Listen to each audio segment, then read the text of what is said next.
வீட்டில் ஓதப்படணும். ஒவ்வொரு இல்லத்திலையும் நம்மளோட வீட்டில் மங்கள நிகழ்வு நடந்தா என்னங்க செய்யணும் அப்படின்னா, இது மாதிரியான ஞான நூல்களை படிக்கணும். தேவையில்லாத பேச்சுக்களை பேசக்கூடாது.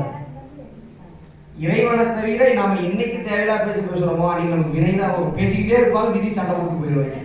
இப்படித்தான் நிறைய வீட்டில் நடக்கும். ஆமா, அப்படி இருக்கக்கூடாது. வந்தோம்னா அந்த அந்த சிவஞான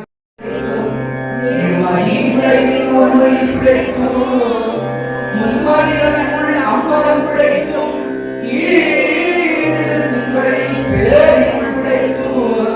அன்பிகளின் முன்னுதல் கிடைக்கும்.